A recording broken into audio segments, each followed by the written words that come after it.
Welcome back to Vibe Different, guys. We are so happy to have you listening to episode 2.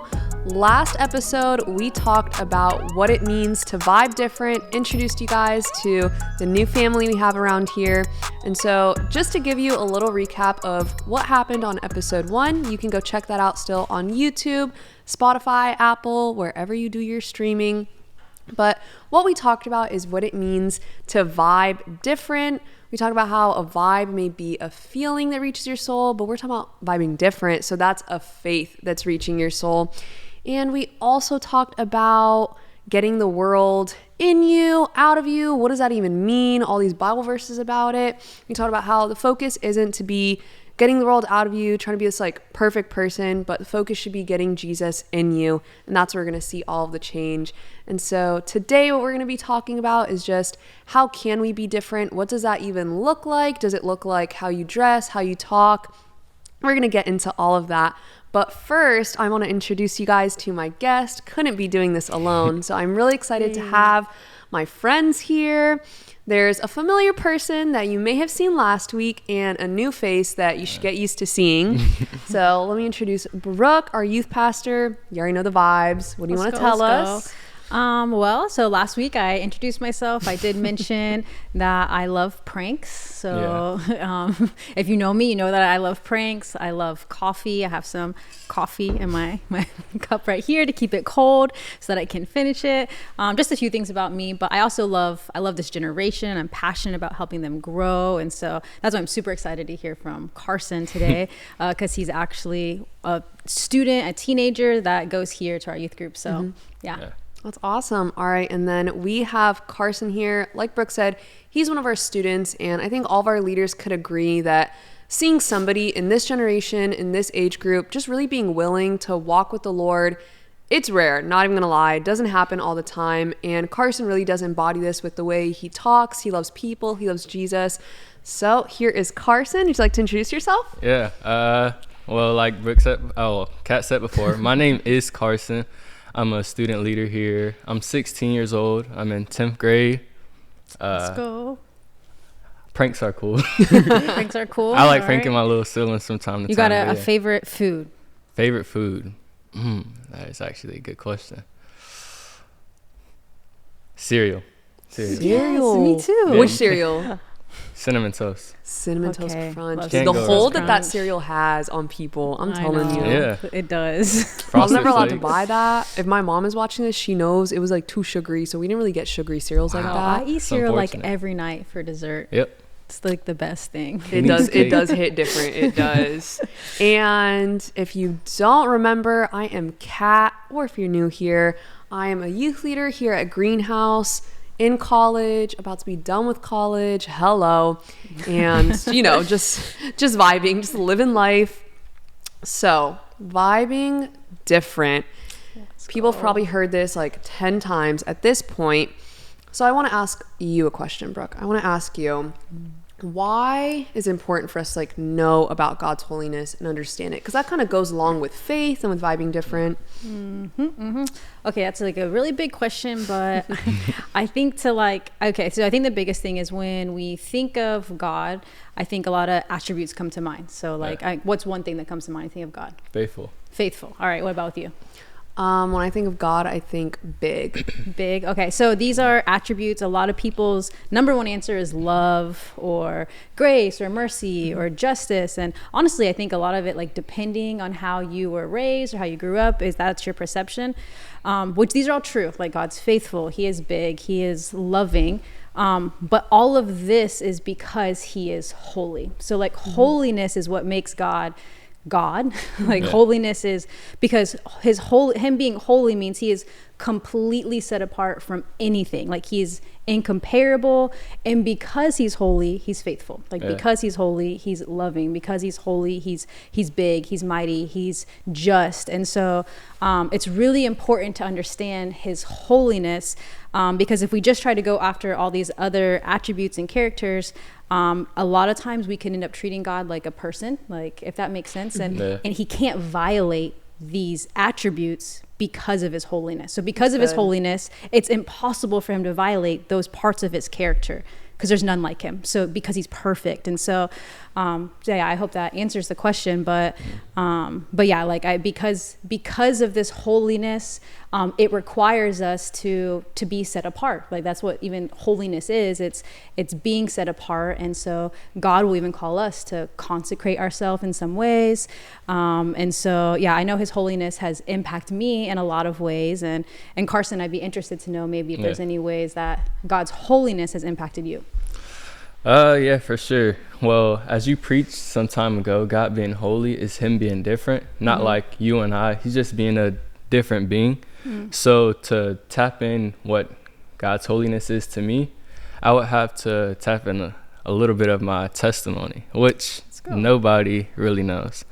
So this is actually, all right, hopefully I don't get any kind of emotional, but be emotional, it's okay. Yeah, you be you. But growing up, I actually grew up without my biological father inside of my life, and growing up that really hurt me emotionally, mentally, and it's something I had to obviously go with through my entire life. And I would try and open up with people and talk about how I feel, but they'll shut me down and just cast me off like nothing, like, oh, a lot of people go through this. But yeah, a lot of people may go without having their biological father inside of their life, but people handle it differently. And for me, it was bottling up my feelings and not being vulnerable. And so until recently, I didn't cry at all. I didn't cry, not one bit. It would be either something physical happened to me, like I physically hurt myself, like a sprain, which I only cried once. That was like, it happened 3 times, but I cried once. And then, or if I were bottling up my emotions at that time, and my mom, my dad, anybody would say something to me that just wasn't what I was feeling at that moment, I would just, after I get out of their presence, I'd go into my room and just let it all out. So that's something I've dealt with because of that situation. And as Mike said, Pastor Mike, he said maybe it was last month, God being the father that my father wasn't, that truly touched me. And just God, I don't know anybody that would ever do that, step up and be a man that no other man could be. So that really touched me. That definitely does speak to God's holiness, though, because it was like I was saying, we try to put different attributes on God according to how people have treated us. And so I'm sure it could have been hard for you to look at God as father when your idea of a father was like one who had left you. And so that's why it's so important that we know his holiness. So man, that took a lot of time. That took me actually sincerely going to seek God, because I don't think that could happen just you living the life that you live, you being sad, stuck in all of that, and you're just sitting there in that. I don't think you can truly feel what he has for you if you're just sitting there not willing to accept or at least pursue.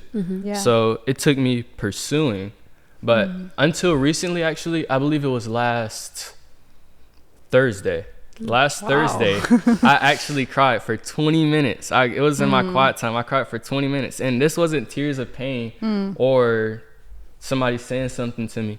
These were actually tears of joy. 20 minutes straight. It felt really good. That's good. That's super good. Speaking on that, something that I had to realize about God's holiness that I got like confused or I misconcepted, it was him not failing me, because I'm so used to people in my life failing me. I haven't met one person in my life that's let me down, or at least that I've been with for a good bit of time, that's let me down or done wrong to me. So something I had to understand is that he would never fail me, and it's something that I'm still understanding and still grasping, because it's hard to grasp a concept that you've never seen. It's a process. It's a process. So that right there, him being faithful to the faithless. That's good. Faithful to the faithless. I hope y'all wrote that down. If you're driving, pull over and write that down. Yeah.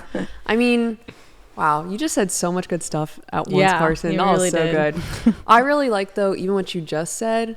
Say it one more time, faithful to the faithless. I think that is what's really key about God's holiness is I feel like a lot of people have this misconception that, okay, because God is holy, I now need to live like this really perfect life. So I can't sin anymore. I can't make any mistakes. And yeah, we shouldn't strive to be sinful. But if anybody is sitting here and putting the goal of I'm going to be perfect, you will be disappointed, because the greatest pastors you know aren't perfect. The greatest people you know, like Carson said, you could have really great people. Like I know some really awesome people in my life, and I'm yet to meet a perfect one. Doesn't make them bad people, but they're not God. So if I sit there and I expect them to be just like God, I'm going to be really disappointed. But what's great about God's holiness is knowing like, oh wow, he doesn't have the same track record as that friend that did you wrong, that boyfriend or girlfriend that did you dirty, that parent that wasn't there for you.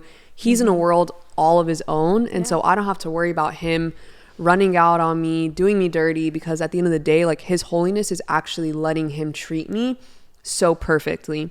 And so I think that a lot of people are scared of holiness, because you mentioned something in our Vibe Different series here at Youth a few weeks ago about unrighteousness exposing righteousness exposing unrighteousness. You want to like say that one more time? Yes. So I think this is like something we were going to talk about, but I'll bring it up now. I think a part of, and you even brought it up, you said that you lost a lot of friends like in the process. And maybe that's when we were talking before. I don't know if you said it to them yet, but one of the problems is when you start to adapt and start to take on the things of God, when you start to become like him, that's what happens. Like you start to become like God.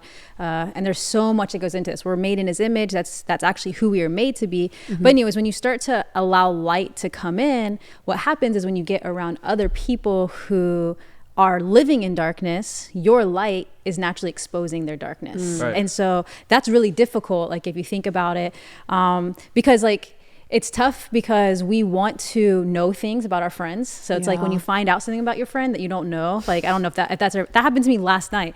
Natalie came over, we were eating burgers, and I've never liked tomatoes, but I went to Kenya and I started to eat tomatoes a lot, and my taste buds for tomatoes slowly started to change.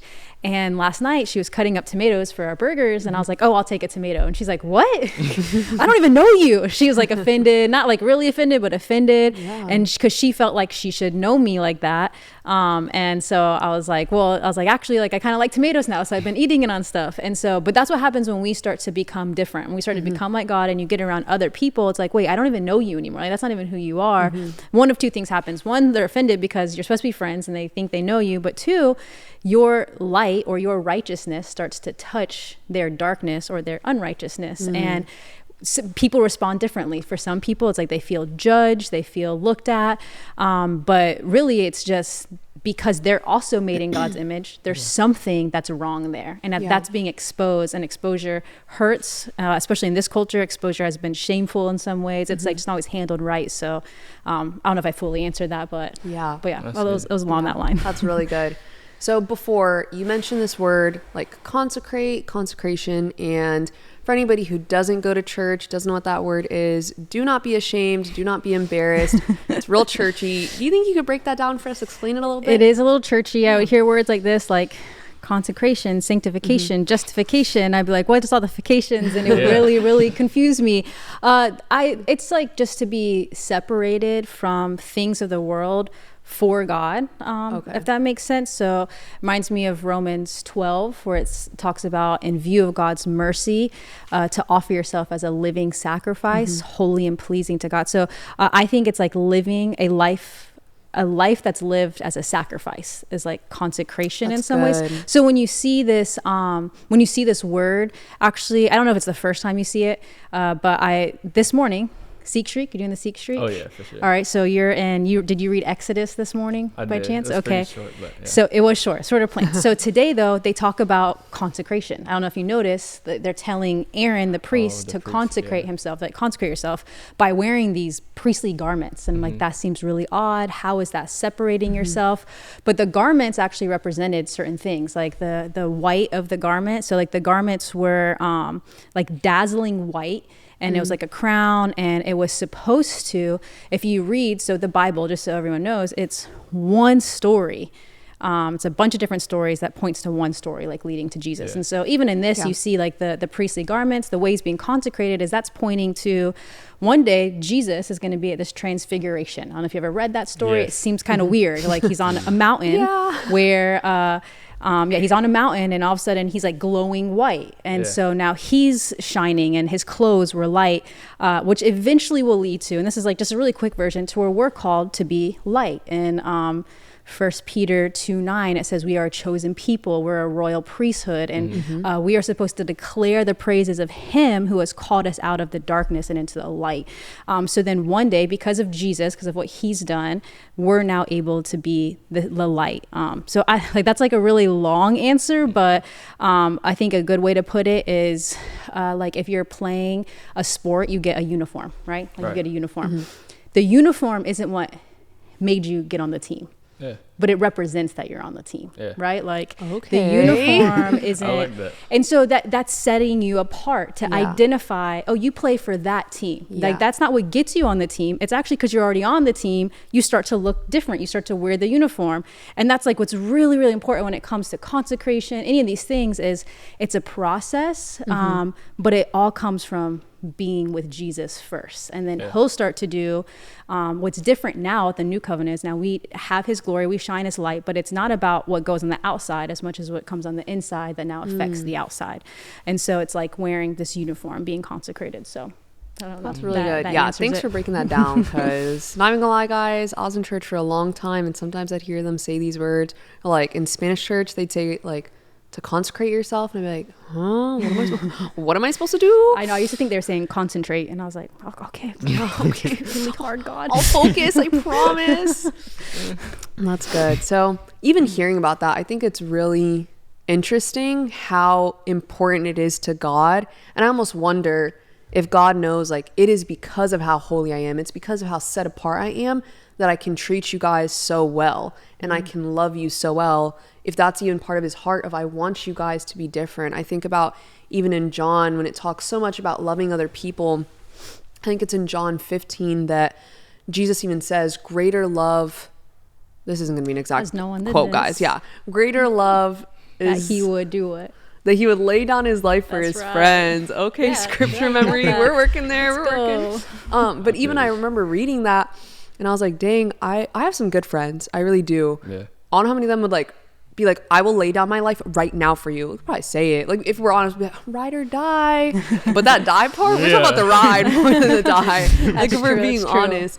And so even thinking about, wow, like God is holy. He's set apart. And so he loves me so radically. If my goal is to love people, to be like Jesus, what do I need to do? Okay, I'm trying to live set apart so that I can do that. I'm trying to learn how to love people. So that's really cool. You guys brought that up.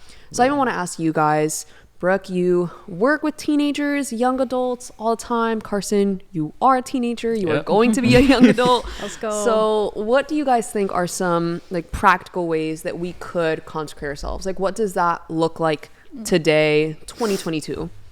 Yeah, Carson, you got this. You start. I'd say starting small. So reading, starting with a verse a day, and a verse leading to a chapter a day, then trying to build from there. And then also, like, I think it was you who were mentioning friends. Having friends around you. Like, for me, I have a good bunch of friends, like both of the Isaiahs or Blake or even y'all two. Having people around like y'all that actually help me grow and can answer the questions that I have. Starting like that. And then even to the music, which is something that convicted me heavy last year. And you know, the music is huge. That's something that really messes with your brain. Like if you're listening to music that got cuss words in it and it's starting to play through your brain and you can't really bleep out the music that's coming through your head, I'm like, he caught you guys. So that's something. Explicit music, certain kinds of music, starting with a verse a day, starting with short prayers leading into big prayers, friendships, all of those things definitely help with consecrating yourself. So you're talking about like a verse a day and stuff. Would you mind telling us like what maybe your time with God looks like? It's a good question. My time with God in the morning looks like, so it would be me waking right up, like I haven't even brushed my teeth yet. No snooze button? I press dismiss like it's nothing, and then I still lay down. Like yesterday night, I was like, okay, I'm tired of this. I keep doing this. I got to do something different. Something's got to give. So I took my phone. I put it all the way across my room. Yes, That's the key. I did that. I was like, okay, so when I wake up, I'll turn these LEDs on because I know that I'll whack me out. I woke up. I didn't turn my LEDs on. I touched my phone. I pressed dismiss. I walked back to bed. I put it on where my desk is, where I do my quiet time, and I went right to sleep. Okay. So it's a process, you guys. It's hard for all of us, so I like to see it. Sure. It's hard for you too. But I still do it daily. So I would say mine is I wake up, haven't done anything yet. Okay. I get up, I pray. One thing you mentioned in Kairos is your tongue should touch heaven before your feet touch the ground. So what I like to do is just thank God for waking me up this morning, starting me on my way, having everything that I have. So I'll pray first. I'll pray before I pray. So I'll pray for my prayer that's going to happen. That's I'll pray. good. I'll go through whatever. So I'll look at my phone. I'll see whatever I have for today, for my devotionals and my scriptures and all of that. Then I'll put my phone away. Then I'll go through and do that. Pray again. And then this time it's a more in-depth prayer. So it's not even about me, but it's about thank you for showing yourself to me, speaking to me usually, because speaking to me. Then I'll pray for other people because I feel like praying for myself, I pray for stuff that I don't need and I get off. So I pray for other people. I'm like, you bless them and you do your will as in heaven. But do your will and let your will be done on earth as in heaven is what I was going for. That's good. But That's great. That's great. I think one of the things I would mention, there's a lot of different ways to consecrate yourself. The thing that had the biggest impact on me was not being so distracted by the world. And what I mean by that is by this. So good old cell phone. A very practical thing that I did. There's a lot of different things. I think this is one of the hugest things was I turned off all notifications on my phone. So I don't let this interrupt me, and so that when I seek the Lord, now you could even do like little do not disturb things. So at a certain time, I have one that's like it just says my first love, and so like it automatically comes on. And so I can't receive phone calls. I can't receive anything in that time because otherwise I'll just get really distracted. So I think that's been like that's one of the practical things that like has helped me a ton. Yeah, sure. Definitely. Yeah, you guys mentioned really good things. I think for me, I feel like the biggest thing that came with consecrating myself, definitely like Carson said, was music. You really gotta watch what you're listening to. Like you may hear people at church or your parents say it and you may think, oh, that sounds so like, that just sounds like so many rules. Maybe you have friends who like don't really listen to like explicit music, and what you're thinking, what you want to tell them, maybe you have is, oh, like you're so like you're being holier than thou. But when you really start to realize like, okay, what I'm putting my attention on, that is what my brain is constantly going to be meditating on. Like I'll never forget, we had Kairos. It's our youth camp that we do every year. Yeah, we do twice a year. Yeah, we do 2 like in a school year. And I remember leading up to it, I was like, okay, God, I'm not going to listen to any secular music. Like, I'm just going to listen to worship music for the whole week leading up to it, because I knew in my brain that what I wanted to get out of that was to really be able to hear clearly from God. It's funny that I knew that the way to do that was to cut out distractions without even realizing that's what I was doing. And that week was such a different week in every aspect. I mean, school-wise, it was hard. I had a final like right after Kairos. Don't recommend. But the peace that I had, like the clarity that I had, and even just, I just felt so much better. I don't even know how to describe it other than just like free. Like I just felt like nothing was weighing me down. And I was like, dang, what did I do differently this week? I was like reflecting at the end of the week, and I'm like, oh, like I just like didn't listen to like anything like trifling. That's crazy. I was out here listening to Hillsong and Maverick City the whole time. So I really would recommend you guys try it. But everything else they said, like Carson was saying, I didn't start off doing an hour of quiet time because that's a lot. So if you never read your Bible, then reading your Bible for an hour straight sounds ridiculous. You're like, I don't even read my school books for an hour straight. Try a verse a day. Try 5 minutes. Just see what happens when you start to give God even just a little bit of your day, and then see what he does and when he talks to you guys. That's good. So did you pass that exam? Oh god. I think I like got like a B. And a B? Yeah, You're upset about a B? That's I don't not- consider that like I wanted an A. That's why I laughed, because I knew you guys were gonna roast me, but I was really hoping to get an A. I'm unashamed, guys. I take school really serious. This is good though. But another thing we mentioned in the Vibing Different series was that it's personal. So if you're like, oh, what does that mean? Basically, if you're vibing different, it's gonna affect you. It's gonna impact you. It comes at a cost. What I always think about is like, what's the cost of following Christ? And it is gonna cost you some things. Like, let's just be honest. If it's not something's not right. But what you gain, it's like the best BOGO 4-for-4 deal you could ever get in your life. You're like giving up things, but what you're gaining is so much better. For sure. And so I know for me, vibing different, being personal, really came when I noticed some friendships were leaving my life, because I love people. I'm an extrovert through and through. I would like talk to my own shadow if I don't have someone to talk to. I really love being with people. So when I really started taking my relationship seriously with the Lord, it was really becoming just outwardly the number one important thing, because I'd like always loved Jesus, but you know, I wasn't trying to be like lame, so I wouldn't really talk about it too much.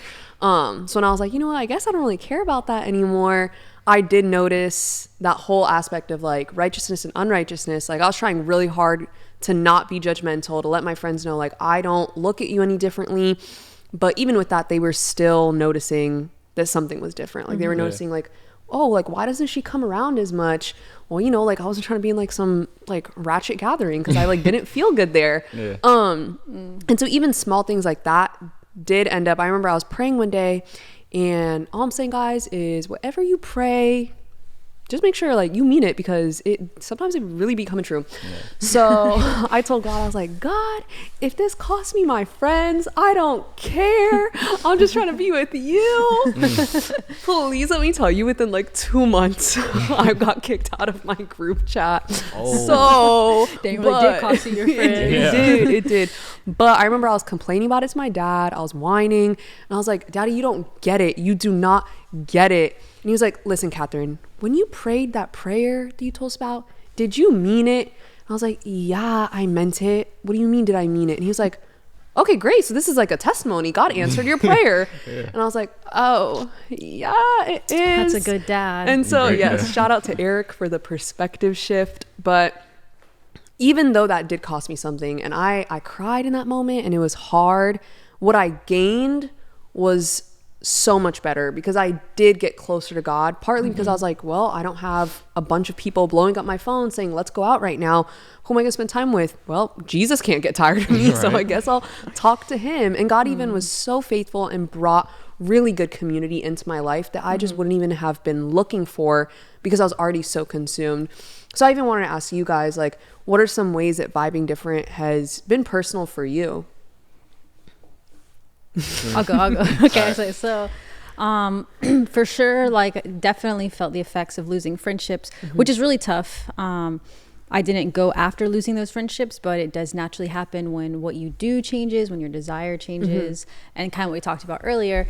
I think it also like, even talking about consecration, how it's like a living sacrifice in some ways. That's why it makes sense that it's going to cost you something. So I think a way you could gauge if you're actually consecrating yourself is if you feel like you are sacrificing things. So like one thing that seems like minor, like for you guys, it was like music, which for me, when I first gave my life to the Lord, that was like, to age myself a little bit, we had to, buy songs one by one on iTunes. So when I deleted my iTunes playlist, it was like devastating to me. There was no music streaming back then.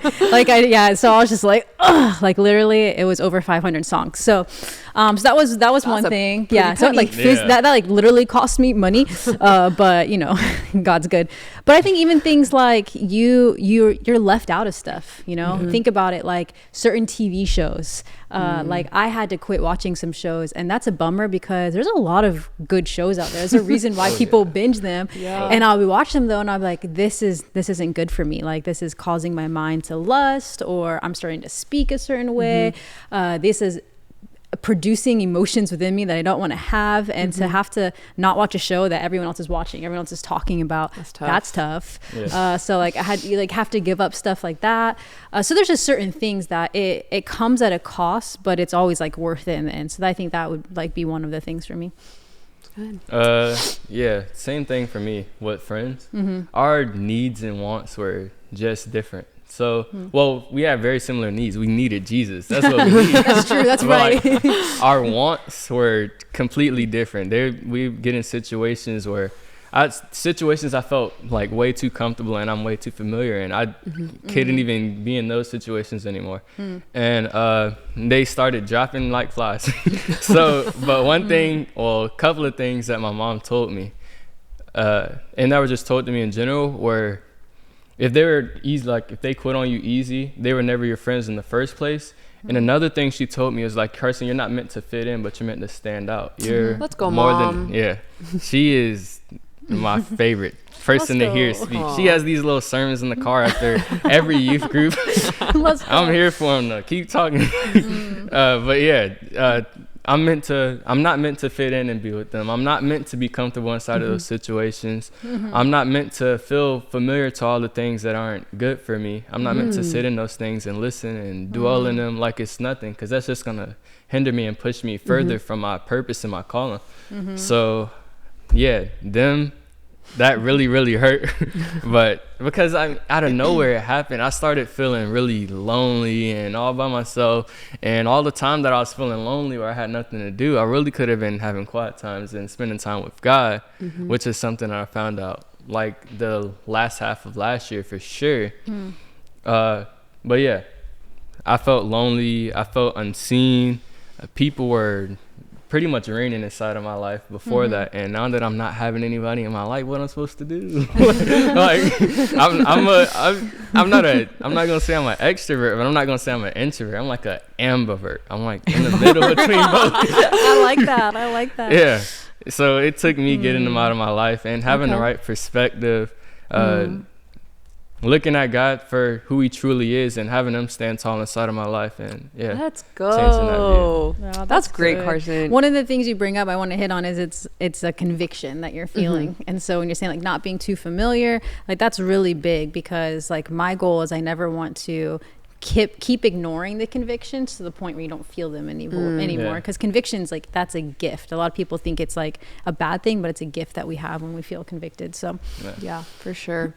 Wow, guys, there have been a lot of little nuggets of wisdom, so definitely if you need to go back and watch this and take some notes, do it, because that was good. So to close out, last time we did a little speed round of questions, and so we're gonna keep going with that. It's a little segment that we are calling If You Know, You Know. So we're trying to see how well do you guys know our guests, and if you don't know them, what are we gonna do? We're gonna let you know. All right, so Carson, Brooke, are you guys ready? Yeah, for sure. Let's do it. Great. Okay, Brooke, what's the craziest adventure you've been on? All right, so I go on a lot of adventures. So I'm just gonna say the first thing that came to mind was in college.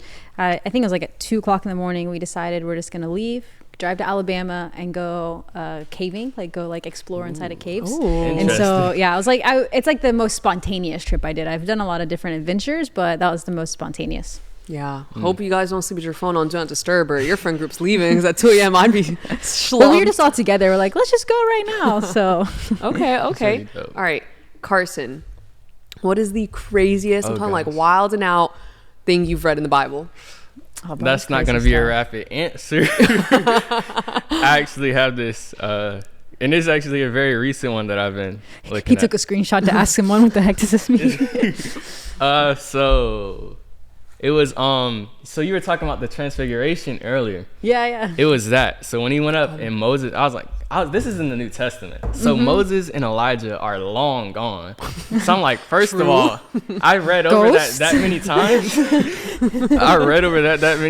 And then he told who was with them? Gosh, I'm trying to remember. He brought like 3 of his disciples up with him. Yeah. And they're like, I'm going to build 3 tents for you, whatever. And then he was like, he said something like, don't tell nobody until I die, resurrect, and all that. And then they were like, wasn't Elijah supposed to come back before you would die or the Messiah would come. And then he was like, Elijah did come. And see, this is what tripped me up because Elijah was John the Baptist. I'm gonna just read this. I'm gonna read what I took notes on.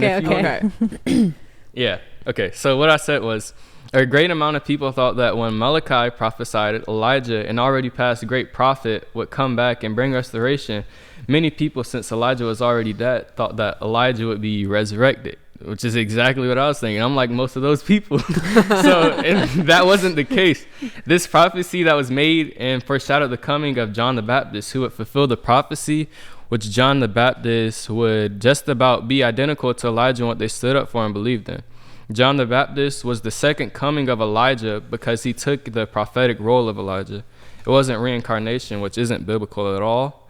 And it wasn't the resurrection of Elijah. It was really, really crazy. And as the Bible is interesting then. I would think that you would agree. Oh, 100%. I recommend reading Luke 1:16-17 and Malachi 4:5-6 to see the prophecy fulfilled. It's really, really cool. Take note of that. Yeah, definitely do that. That's like the good. craziest thing when you read through like the Old Testament and then you see something happen that he said was going to happen in the New Testament. You're like, hold up. Yeah. It connects. I know when it connects, I'm always like, all right. That was the one. All right. Okay, Brooke. What irrational fear do you have? Oh, Carson, what do you think one of my fears is? I don't know. I could tell you mine. So irrational, it depends what people think. People think it's irrational that I'm scared of elevators. No, I don't think that's irrational. Like I was stuck on one. I'm scared going of up 7 sharks in flights the of stairs ocean, is which is irrational. unfortunate because I love the beach, but I don't like standing in water because I really do think a shark's gonna bite me. Have you seen Jaws? Exactly. That would mess me up for sure. You're afraid of sharks because of Jaws? I'm just afraid of sharks because I'm normal. Okay, great. Mm-hmm. Well, on that note, part of someone get her a floaty, I guess. Okay, Carson. What is your favorite worship song right now? Oh gosh. Actually, I'm gonna put y'all on. So I have 2 right now. Prepare the Way and Closer by Maverick City. Okay. Let's go. Yes, two. y'all need to give Maverick City a listen if you haven't because they have some good songs. It's a bop. Yes, they are.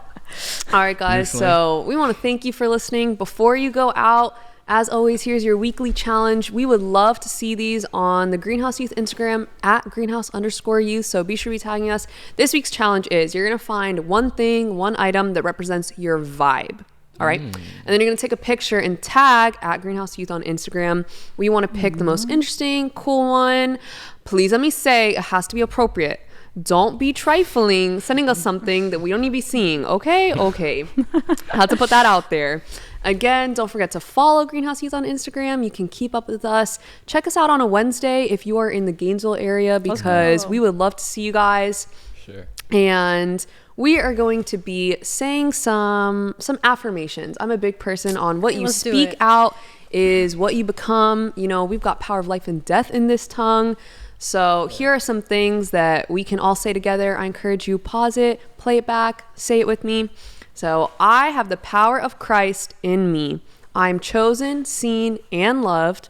I am more than a conqueror. I will refuse to be moved by the tides of culture, but I will follow Christ. I am not another statistic, but I will be a part of changing the narrative for Gen Z. We will be full of life, walk in love, and trust in Jesus. Let's go. And so, yes, remember to vibe different means you guys are going to chase the faith, not the feelings. We will see you guys on our next episode.